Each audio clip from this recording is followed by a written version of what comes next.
विद्यार्थी मित्रांनो, स्वागत आहे तुमचं सक्सेस अकॅडमी युट्यूब चॅनल वरती. विद्यार्थी मित्रांनो, असं म्हटलं जातं की घडी गेली तर पूर्ण पिढी जाते. त्याचं उत्तम उदाहरण म्हणजे टाइम.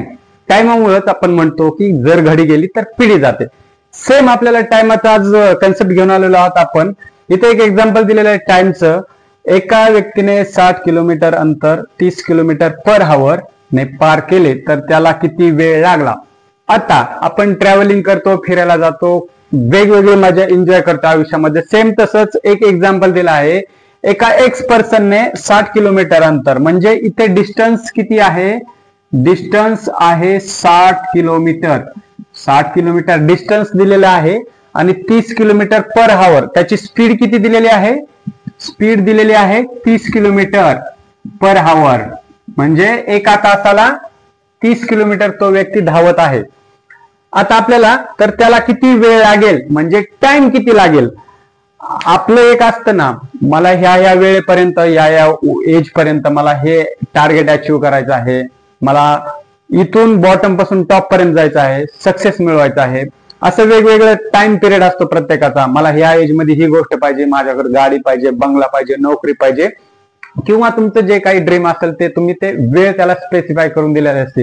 तसंच त्या व्यक्तीचं पण आपल्याला काय करायचं आहे, त्याला वेळ किती लागला त्याच्या मंजिल पर्यंत पोहोचायला. मंजिली नाही, मंजिल. मंजिल म्हणजे त्याचं डेस्टिनेशन.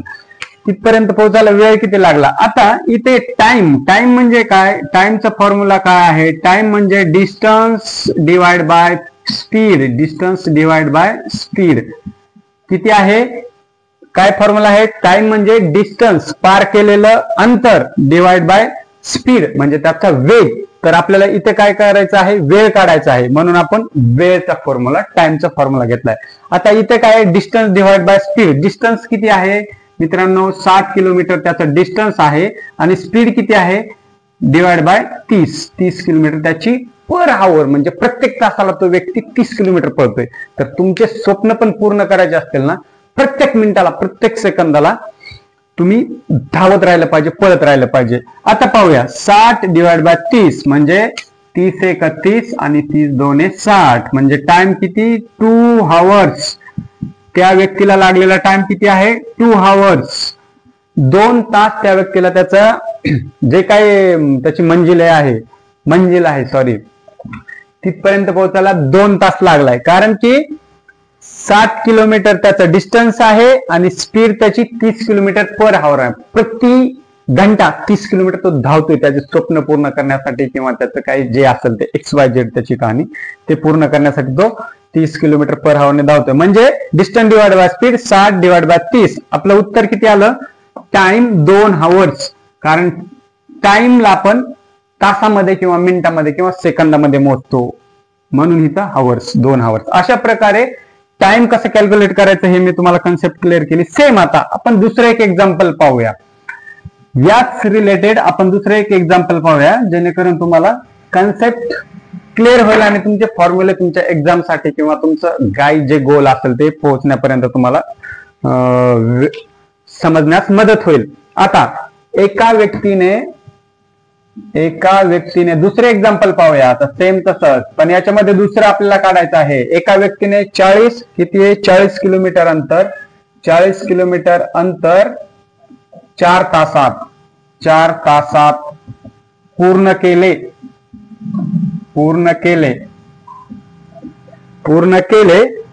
तर त्याचा वेग किती? तर त्याचा वेग म्हणजे स्पीड किती आहे. आता सेम आपण मागच्या एक्झाम्पल मध्ये काय पाहिलं होतं मित्रांनो? टाइम काढला होता. त्याचा आपल्याला डिस्टन्स दिलेला होता आणि स्पीड पण दिलेली होती. आपल्याला काढायचा होता टाइम, कारण घडी गेली तर पिढी जाते, म्हणून टाइम कुठेच कधीच वेस्ट करू नका. तो तुमच्या चांगल्या कामासाठी त्याचा उपयोग करायला शिका मित्रांनो. कारण वेळ गेली तर ती तुमची, म्हणतात ना, घडी गेली तर पिढी जाते, म्हणून वेळेला खूप महत्व आहे बाबांनो, खूप महत्व आहे. प्रत्येक वेळेत प्रत्येक गोष्ट झाली पाहिजे. वेळेमध्येच गोष्ट झाली तर त्या गोष्टीला अर्थ राहतो. म्हणजे तुमची जवानी आहे तोपर्यंत सगळे एन्जॉय करून घ्यायचे, बाहेर फिरायचं, अभ्यास करायचा, नोकरी करायची, सगळ्यांना खुश ठेवायचं, स्वतः खुश राहायचं. हेच जर तुम्हाला वयाच्या 60व्या 70व्या वर्षी नोकरी मिळाली तर तुम्ही फिरणार कधी, खुश राहणार कधी, एन्जॉय करणार कधी. म्हणून वेळेला खूप महत्व द्या मित्रांनो. आता इथे काय आपल्याला आहे एका व्यक्तीने 40 किलोमीटर अंतर म्हणजे डिस्टन्स किती आहे? डिस्टन्स आहे मित्रांनो 40 किलोमीटर 4 तासात पूर्ण केले म्हणजे टाइम दिलेला आहे त्यांनी. टाइम किती आहे? 4 आवर्स मध्ये कंप्लीट केले आहे. तर त्याचा वेग म्हणजे स्पीड काढायची आहे आपल्याला. स्पीड म्हणजे वेग हा किती आहे आपल्याला ते फाइंड आउट करायचा आहे. आता स्पीड म्हणजे काय? स्पीड म्हणजे सेम. स्पीडचा फॉर्म्युला असा आहे मित्रांनो, distance divide by time. Same आपण टाइमचा फॉर्म्युला बघितला, आता स्पीडचा फॉर्म्युला बघत आहोत. तर इथे 40 किलोमीटर अंतर 4 तासात म्हणजे टाइम 4 तासात पूर्ण केले तर find out the speed of that person. हे एकदम सोपं एक्झाम्पल आहे. इथं आपण स्पीडचा फॉर्म्युला घेतलाय, speed is equal to distance divide by time. आता डिस्टन्स भाऊने किती आहे? भाऊचं डिस्टन्स आहे, आता हा मी इरेज करतोय फॉर्म्युला स्पीडचा, तुम्हाला लक्षात आला असेल किंवा लक्ष द्या. आता 40 divide by 4 speed is equal to 40 divide by 4 म्हणजे 4 1 4 आणि 0. स्पीड किती आलं भाऊचं? 10 किलोमीटर पर आवर आलं उत्तर आपलं. किती सोपं आहे बघा तुम्ही. म्हणजे स्पीड असू द्या, टाइम असू द्या, डिस्टन्स असू द्या, कसंही तुम्ही एका सेकंदामध्ये काढून घेऊ शकता. फक्त ह्या छोट्या छोट्या गोष्टी तुम्ही लक्षात घ्या, फॉर्म्युला लक्षात घ्या, जेणेकरून तुम्हाला तुमच्या एक्झाम मध्ये आणि तुमच्या खाजगी आयुष्यामध्ये सुद्धा परत एकदा रिपीट सांगतोय, परत एकदा रिपीट सांगतोय, वेळ कधीच गमावू नकोस. वेळ कधीच कोणासाठी थांबत नाही. एका सेकंदाचं महत्व आणि 1 दिवसाचं महत्व, 1 महिन्याचं महत्व, 1 वर्षाचं महत्व त्याच व्यक्तीला विचारायचं ज्याच्या हातून ती 1 मिनिट 1 वेळ आणि 1 वर्ष गेलेलं आहे. त्यासाठी त्याचं गोल, त्याचं जे ध्येय आहे त्याला गाठण्यासाठी खूप उशीर झालाय. आणि काही लोकांचे आयुष्य तबाह झालेत, उद्ध्वस्त झालेत वेळेमुळे, कारण त्यांनी वेळ वेस्ट केला. म्हणून मित्रांनो, वेळ कधी वाया घालू नका.